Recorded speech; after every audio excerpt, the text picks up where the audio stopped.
gente, para quem não me conhece, sou Rani Marcos, fisioterapeuta, criador da metodologia Desvendando a DTM, onde eu trago de forma específica estratégias, ensino você a eliminar a dor do seu paciente de ATM já no primeiro atendimento e lotar a sua agenda, se tornando um verdadeiro expert em ATM. Por quê? O que é um expert? É aquele profissional que tem resultados acima da média dos seus pares, ou seja, dos seus colegas profissionais. E dessa forma, eu quero aqui trazer esse conteúdo para você conseguir ter mais resultados em menos tempo, eliminando a dor do seu paciente já no primeiro atendimento. E a primeira pergunta que eu recebi foi: Randy, o que você acha do tratamento de ATM através do Botox? E a primeira coisa para essa pergunta é: você quer tratar o sintoma ou quer, de fato, trazer um tratamento para eliminar a dor do seu paciente de forma rápida em relação à disfunção de ATM?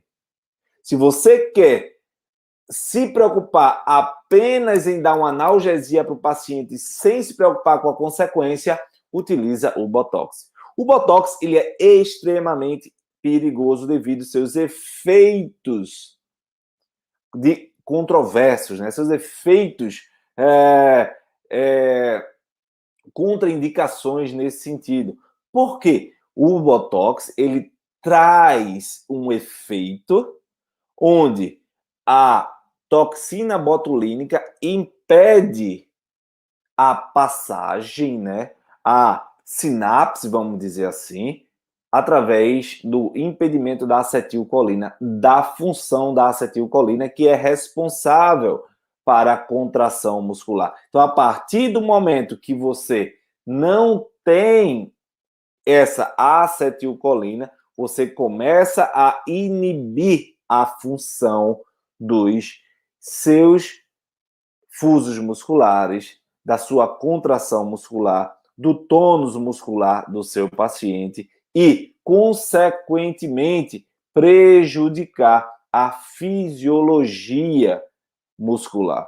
E essa fisiologia muscular, ela precisa ser compreendida de fato para não gerar consequências graves diante dos quadros. Então, toda medicação, ela traz, em relação à inibição da função muscular, ela traz nada mais, nada menos do que a tendência à hipotonia, tendência a comprometimentos funcionais importantes de médio a longo prazo. E daí é extremamente importante que você tenha essa percepção, tá?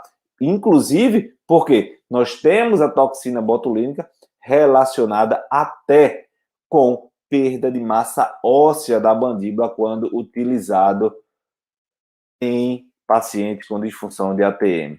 Existem já evidências científicas trazendo isso. Então, para essa pergunta, uma das principais, da top 5 aí de perguntas da semana, o que é que você precisa entender? Precisa entender que a pergunta para quem está chegando agora foi a seguinte: o que você acha do tratamento da disfunção de ATM através do Botox, da toxina botulínica? Se você deseja eliminar a dor do seu paciente já no primeiro atendimento, de forma rápida, e com isso, lotar sua agenda, ter o seu nome reconhecido, o Botox não é a melhor opção. O Botox gera comprometimentos neurofisiológicos na musculatura, impedindo a ação da acetilcolina, que está associado à função contrátil desse músculo. Inclusive, vários estudos científicos já trazem perda de massa em ângulo de mandíbula, em côndilo mandibular, o que pode gerar, através dessa inativação, uma consequência muito grande do ponto de vista funcional. E dessa forma, o paciente ter prejuízos ao longo prazo. Então, se você quer ser responsável pela qualidade de vida do seu paciente, a ação do Botox não é a mais adequada. E principalmente porque se eu tenho só um lado com dores, com queixas, essa aplicação vai tender a ter o foco maior em um lado. E se este foco vai estar relacionado com a inativação, com a perda da função contrátil da musculatura, o que é que vai acontecer? Você vai ter categoricamente, com essa perda contrátil da musculatura unilateral, uma predominância do outro lado. E essa predominância do outro lado vai trazer uma assimetria funcional. Vai fazer com que, se eu tenho minhas queixas associadas ao lado direito, por exemplo, que a força muscular traga a mandíbula mais para um lado em relação ao outro, levando você a um contato prematuro, levando você a comprometimentos funcionais, proprioceptivos e dinâmicos. E aí é o seguinte, você só consegue atingir a performance, a melhora dos resultados, se você consegue entender o raciocínio clínico. Se você entende isso, você sabe que o uso do Botox é associado a uma tentativa de tratar sintoma e não a causa verdadeira. E você pode frustrar gravemente seu paciente que vai com aquela esperança, é uma medicação, o Botox é salvador para mim, vai melhorar a minha vida. E aí, isso vai trazer consequências funcionais, musculoligamentares, desgastes e degenerações a longo prazo importantes, como também a perda de massa óssea. E aí você vai ter um paciente que, no lugar de elogiar, de ser o seu principal marketing, né, seu principal indicador de novos pacientes, vai ser um paciente que vai reclamar muito de você. Vai ser um paciente que vai reclamar da sua conduta. Por quê? O que o paciente quer, na verdade, é o resultado. E se ele não alcança o resultado e, pelo contrário, começa a haver prejuízos na abordagem, você começa a ter o seu nome, a sua ação profissional prejudicada. E não é isso que a gente quer. A gente quer que você se torne um profissional da elite da ATM, esse grupo que vem crescendo cada dia mais, que são os grupos aí onde a gente tem nossos alunos, de uma forma que você trate com foco na causa. E se você entender exatamente isso que eu estou falando, você vai ver como é lógico, se você inibe a neurofisiologia, tira a substância responsável pela contração muscular, você vai ter o Botox afetando categoricamente a função do sistema estomatognático, a sua propriocepção, o seu equilíbrio, sendo literalmente um ponto de conflito a ser trabalhado.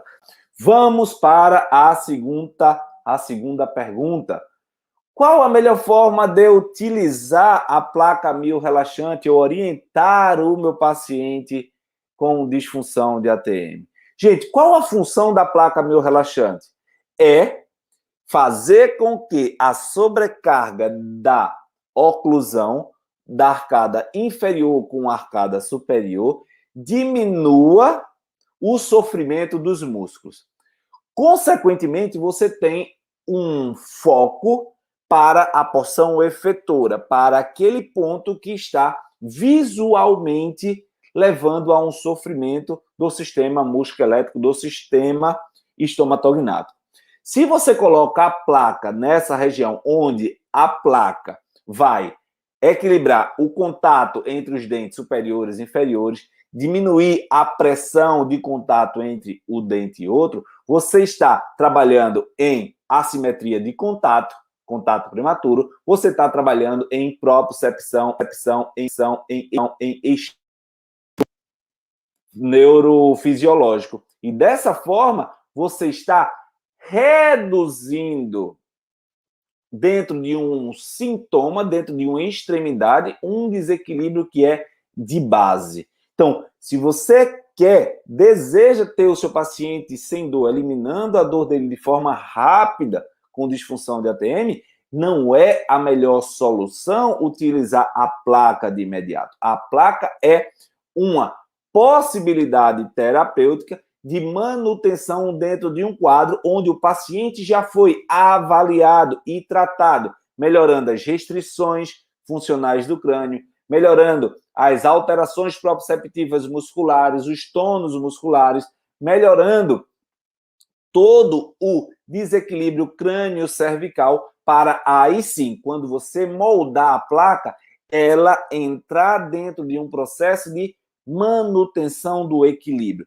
Quando você coloca uma placa miorrelaxante em um paciente sem tratamento prévio, sem regularização do seu equilíbrio crânio-cervical, você começa a dar estímulo externo para algo que precisava ser tratado internamente, para poder reequilibrar, antes disso, o crânio, caso tenha alteração craniana, as tensões musculares de supra e infraioides, a junção crânio-cervical. Então, como utilizar da melhor forma a placa miorrelaxante? Utiliza a placa miorrelaxante como um quadro de manutenção do equilíbrio funcional após reequilibrar as disfunções do seu paciente. E aí sim, você está tratando com foco na causa, recuperando a propriocepção do sistema estomatognático para poder você ter o seu paciente de ATM sem dor já de forma rápida. Com esse raciocínio, você perde a possibilidade de piorar o quadro do paciente. Você possivelmente vai ter uma grande chance de não ter o seu paciente sofrendo por conta dessa abordagem. Porque qual é o comum, muitas vezes? O paciente utiliza a placa, melhora inicialmente, mas depois de um tempo, a dor começa a voltar e, às vezes, potencializada. E essas dores potencializadas, elas estão relacionadas com os desequilíbrios de aferências que foram alterados a partir de uma propriocepção nova que foi colocada pela placa. E aí você, na verdade, vai estar retardando o tratamento do seu paciente colocando a placa. E aí a tendência é que, de imediato, ele tenha a sua dor reduzida, mas a longo prazo ele tenha esse quadro retornando ou um quadro associado a isso, como uma dor de cabeça mais intensa, uma dor crânio-cervical, uma dor nos olhos, um tônus muscular alterado a nível cervical, de ombro, e isso vai categoricamente limitar a sua abordagem. Veja como fica claro quando você tem o conhecimento e quando eu trago o raciocínio clínico. Você precisa ter acesso a esse conhecimento para construir o raciocínio clínico de tratamento do seu paciente. Sem o raciocínio clínico, não tem clareza para você escolher o melhor tratamento e para você orientar o paciente. E quando a gente traz, se a placa miorrelaxante é utilizada para eliminar sintoma, apenas dando um suporte local, eu não estou trabalhando a causa, eu estou trabalhando o sintoma. E qual a consequência quando a gente vai lá na porção proprioceptiva e tira o estímulo proprioceptivo? A gente vai estar categoricamente levando a uma adaptação para a outra parte, porque todo estímulo, embora seja para tirar um, vem com o estímulo para aumentar a adaptabilidade de outra forma. E aí é super importante você ter a clareza do processo para poder ter uma agenda lotada. Você precisa saber construir esse raciocínio clínico com o paciente de ATM. Um dos quadros que mais se repetem no consultório.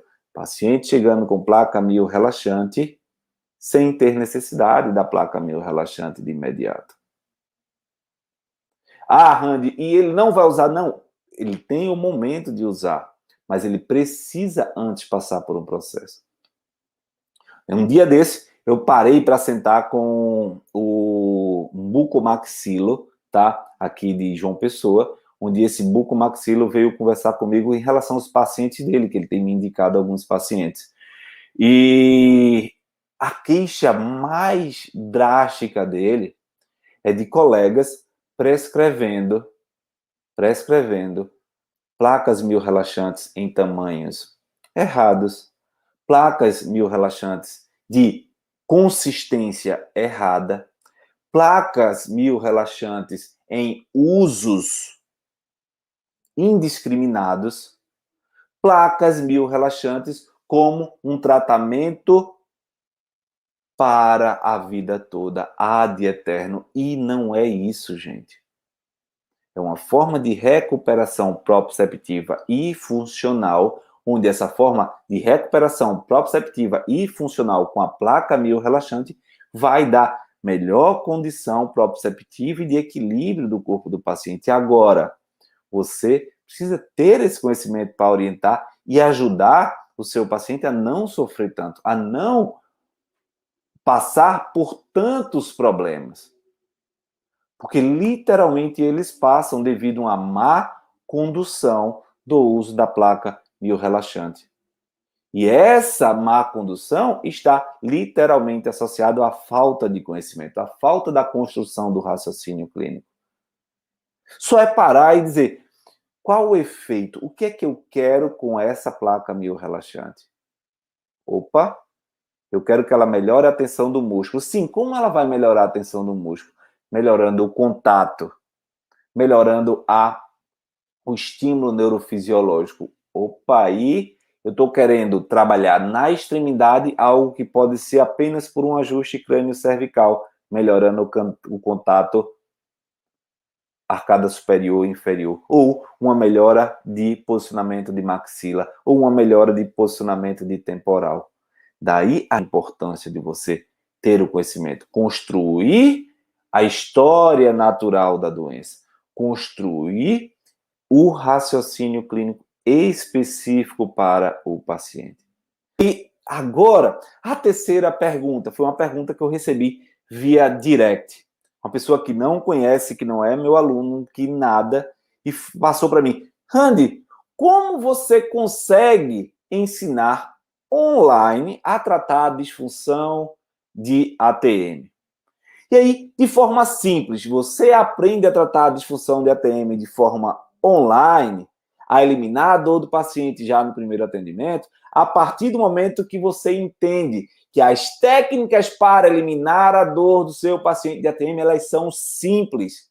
O que é complicado é a construção do raciocínio clínico. O que é complicado é você ter o conhecimento, fazer com que esse conhecimento entre na sua cabeça e você comece a quebrar paradigmas de que o sintoma não é causa e de que muitas causas geram sintomas à distância. E para isso você precisa aprender a construir esse conhecimento. E essa construção do raciocínio clínico, quando você sabe efetivamente a causa ou como avaliar, o que avaliar em relação ao sintoma, você consegue, com técnicas simples e diretas, eliminar a dor do paciente. E isso, por várias vezes, eu consigo fazer lives e eliminar ao vivo a dor do paciente. Por quê? Porque o problema não está na técnica, assim, meu Deus, eu preciso estar em contato com o paciente, em estar ali, em conseguir. O problema está em você não ter o conhecimento necessário para eliminar a dor do seu paciente, para utilizar a técnica correta, para ter acesso à técnica correta. Então, quando você quebrar esse paradigma, você consegue entender que o que você precisa é de conhecimento e não de técnica milagrosa. O que você precisa é aprender a construir, desde o ouvir, a integração dos sinais e sintomas, a fazer a cronologia dos fatos do paciente. E a partir daí, você utilizar técnicas simples, sem força e sem comprometer a função do paciente. Tô claro, gente? Tá claro isso? Tem alguns dos meus alunos aí que sempre assistem minhas lives e pode concordar ou não comigo. Concordam comigo, gente? Vocês aí, a gente já está com mais de 400 alunos aí e vários deles assistem as nossas lives. Alguns já falaram aqui, tá a Cássia, tá a Charlene, tá a Nalda. Como o problema não está na técnica? O problema está em construir o raciocínio clínico. O problema não está em você não estar ali presencial. O problema está em você consumir esse conteúdo periodicamente. O que não acontece quando você tem um curso e um treinamento prático, que é um final de semana e a partir daí, muitas vezes na segunda-feira você já esqueceu. Nem o que você anotou, você conseguiu perceber. Você não consegue. Eita, será que eu anotei? Você duvida até do que você anotou. E a partir daí você começa a aprender a quebrar paradigmas. Aprender a quebrar os entraves do dia a dia que afetam a sua relação terapeuta-paciente. Que é exatamente o entrave da construção do raciocínio clínico, o entrave da perspectiva clínica. Que é o seguinte, Randy, eu tenho uma paciente que retirou o tumor na cabeça. E ao retirar o tumor da cabeça, essa paciente precisou colocar uma prótese de titânio. E essa prótese de titânio, hoje, está gerando muita sensibilidade e dores em todo o hemicrânio dela, dores orofaciais importantes. O que fazer com o paciente pós-cirúrgico? O que você orienta para o paciente que colocou uma prótese de titânio e tem aquela zona e muita dor nessa região? Esse é o paciente que, se você quer aprender a eliminar a dor dele, orofacial, já no primeiro atendimento, você precisa aprender a entender um fator. Que as cicatrizes são áreas que afetam dermátomo, que afetam a porção de aferência e eferência neurofisiológica. E se ele afeta a região de hemicrânio, afeta a aferência associada com trigêmeo. E o trigêmeo efetivamente está correlacionado com a ação, com o tônus dos músculos mastigatórios. E aí, você alterando propriocepção e ativação dos músculos mastigatórios, você tem o tônus comprometido. Você tendo o tônus comprometido, você tem uma disfunção do sistema mastigatório e a tendência de aumento dos sintomas. Caraca! E esse tipo de conhecimento que literalmente a faculdade não lhe ensina, você precisa ter se quiser se tornar referência. Se quiser entrar para uma área de trabalho que não tem profissionais, está totalmente escasso profissionais que consigam fazer esse pós-cirúrgico, que saibam ter uma abordagem do paciente com dor orofacial precisa. Então, se você tem colocação de placas de titânio, você tem colocações de placas pós-cirúrgica nessa região, você está convocado a tratar toda a região cicatricial, eliminar o máximo possível essas restrições e diminuir as compensações nas áreas associadas com essas abordagens cirúrgicas. Seja anterior, posterior ou do hemicrânio, logo abaixo, que afeta diretamente a ATM.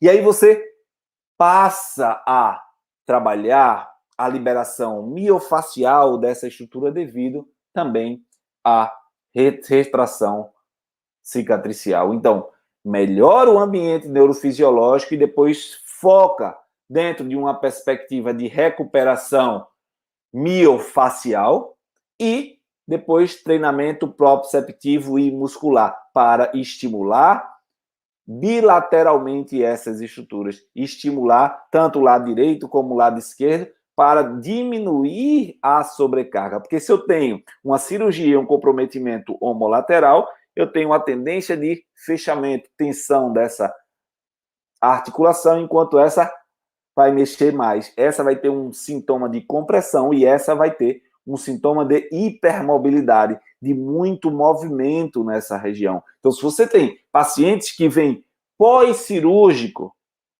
de craniectomia e colocam uma placa de titânio, você tem que recuperar essas faces. Você tem que recuperar essas estruturas para poder eliminar a dor e o sofrimento dele de forma rápida. E atenção, o paciente ele precisa ser esclarecido de uma coisa, que uma vez existindo áreas cicatriciais, são áreas sempre de retração.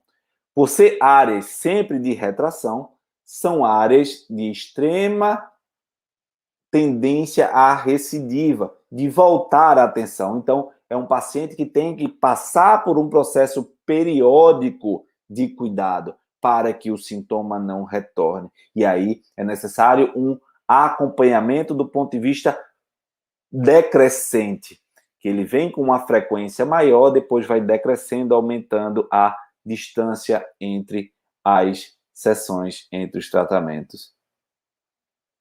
Tá claro para vocês? Estejam preparados para esses tipos de pacientes, gente.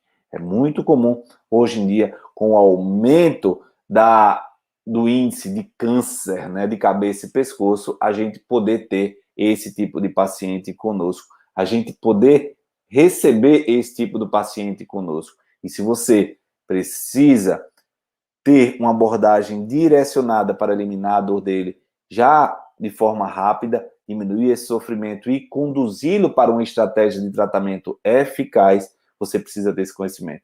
Isso que a faculdade deixa a desejar e não nos forma literalmente para gerar os resultados, para que você se torne referência na área, tá? E isso é muito importante. Fechou?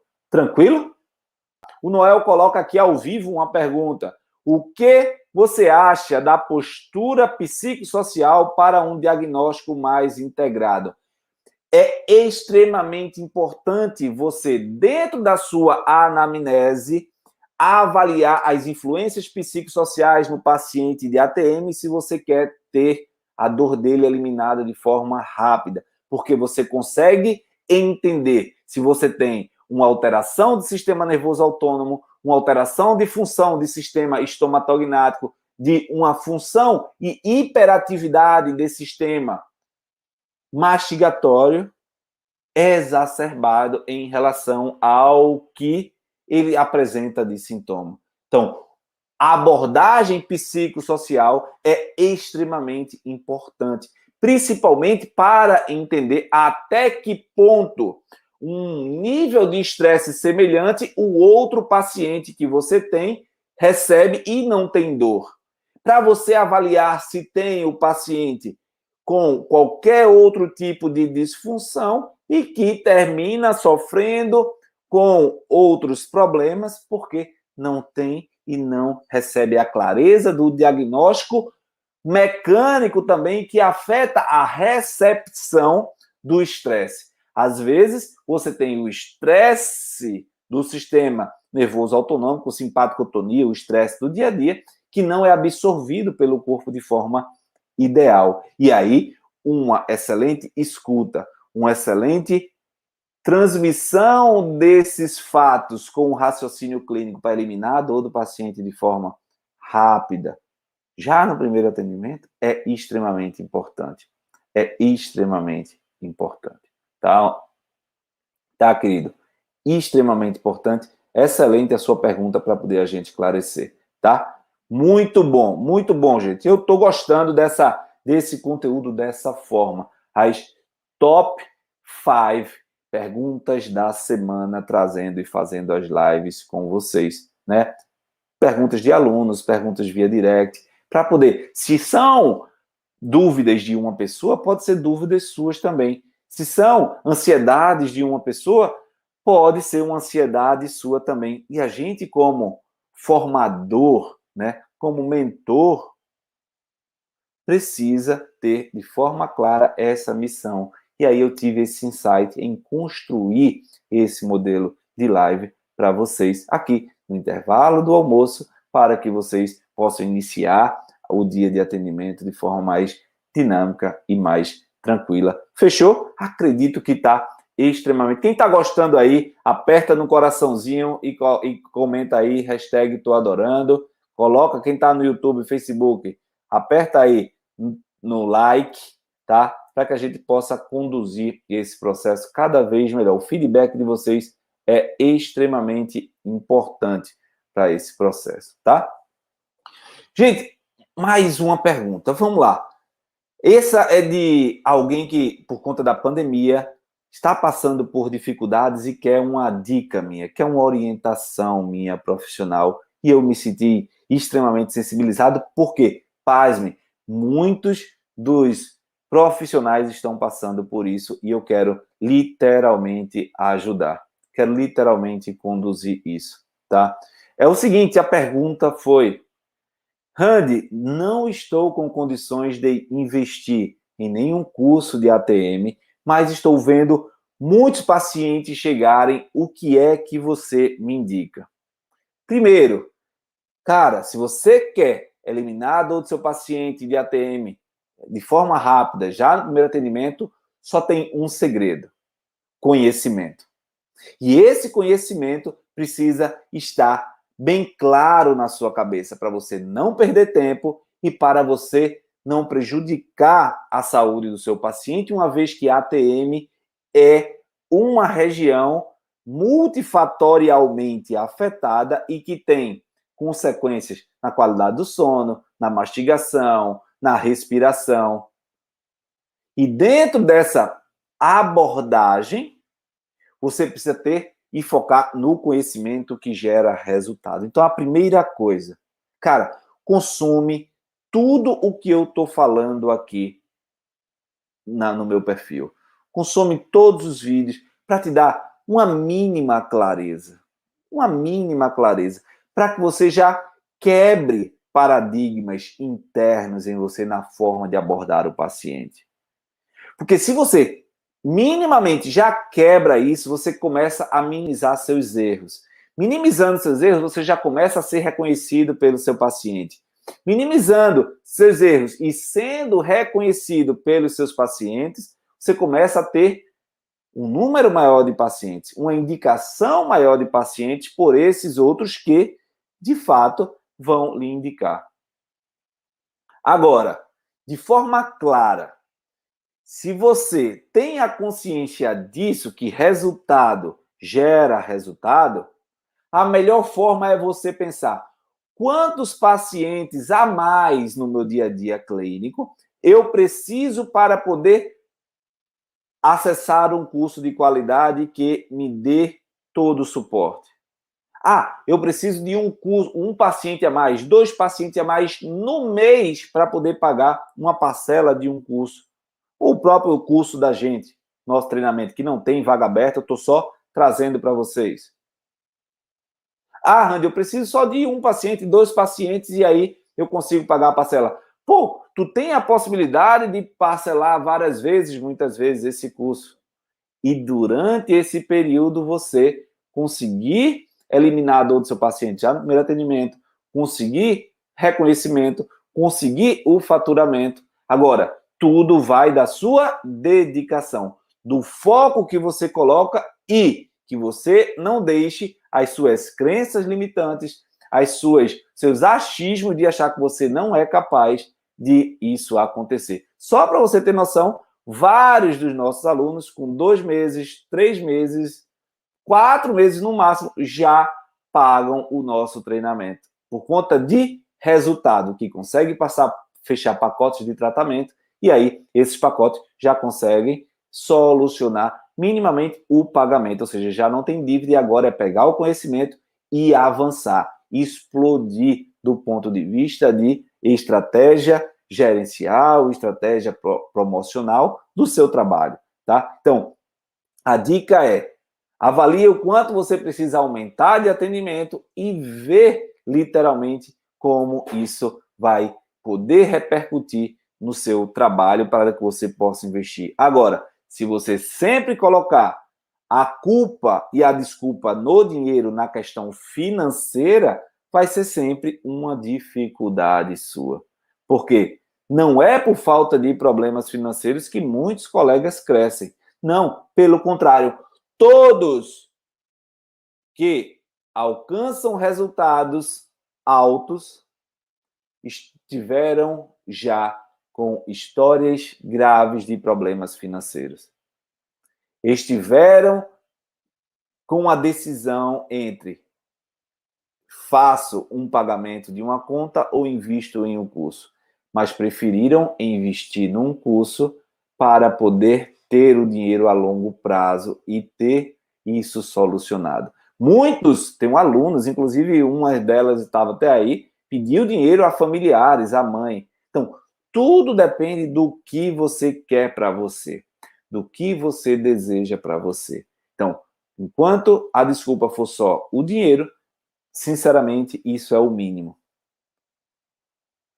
O grande problema está na decisão, na tomada de decisão. E aí, conhecimento gera resultado, e resultado gera resultado, e isso é exponencial. Isso é exponencial ao redor dos meses e dos anos. Agora, depende de você. Você não pode ficar acomodado, você não pode deixar de buscar novas oportunidades, você não pode deixar de estudar, e assim sucessivamente. É foco total, pau na moleira, pau para poder gerar o resultado específico que você deseja. É isso. Gente, a última pergunta que eu quero trazer hoje é: como abordar o paciente com trismo pós-AVC, pós-problemas neurológicos, pacientes com Parkinson? Quem aí, comenta aí, coloca nos comentários, quem aí já teve esse tipo de paciente com trismo pós-lesão neurológica? Eu tenho recebido essas perguntas. A hiperativação após lesão do sistema nervoso central está muito associada com tensão no sistema estomatognático. E se você tem um problema no sistema nervoso central pós-AVC, você tem que trabalhar recuperando quem? As vias aferentes neurofisiológicas. A inervação associada com o trigêmeo, suas regiões suturais, suas conexões neurofisiológicas, a base de crânio. Tudo isso precisa estar de forma clara a conduzir. Por quê? Se você quer, independente do paciente, eliminar a dor do seu paciente da TM já no primeiro atendimento de forma rápida, você precisa entender qual é a base do processo de comprometimento da saúde do paciente. Se ele tem um AVC, uma lesão neurológica, você tem que partir para as interferências que esse AVC, que essas lesões neurológicas estão dando no sistema mastigatório, estão afetando o seu sistema. E a partir do momento que começa a afetar esse sistema, você tem que procurar alternativas através do seu raciocínio clínico, da sua construção, de eliminar o sofrimento dessas estruturas. E aí, um dos fatores piores dentro do processo é você não saber conectar, porque você procrastina muitas vezes o estudo. Você procrastina o estudo dessa área que muitas vezes na faculdade nos é ensinado de forma muito pragmática, de forma muito chata. E quando você aprende algo que tem uma memória afetiva ruim, que tem uma tensão emocional ruim, você sempre procrastina estudar isso. E, na verdade, é porque a faculdade lhe trouxe um conhecimento de forma muito dura, de forma muito pesada, de forma muito comprometedora para a sua função geral. Então, se liga, vai buscar as relações neurofisiológicas relacionadas com essa lesão do sistema nervoso central e busca acelerar teus estudos para aumentar os resultados, focando nesse equilíbrio neurofisiológico que existe da lesão do sistema nervoso central do paciente de AVC e com o paciente com trismo. Tá claro, gente, aí para vocês? Tá claro? Caraca, gostei disso. Gostei dessa live, gostei desse modelo das top 5 perguntas sobre disfunção de ATM para os nossos pacientes. Show? Gente, é isso. Essa foi mais uma live para vocês, para ajudar você a eliminar a dor do seu paciente de ATM já no primeiro atendimento e lotar a sua agenda, se tornando expert em ATM. Por quê? São aqueles profissionais que conseguem atingir resultados acima da média diante dos seus pares, tá? Gente, foi bom demais estar aqui nesse almoço, né, DTMico com vocês, tá? Tudo de bom, valeu, até mais, tchau!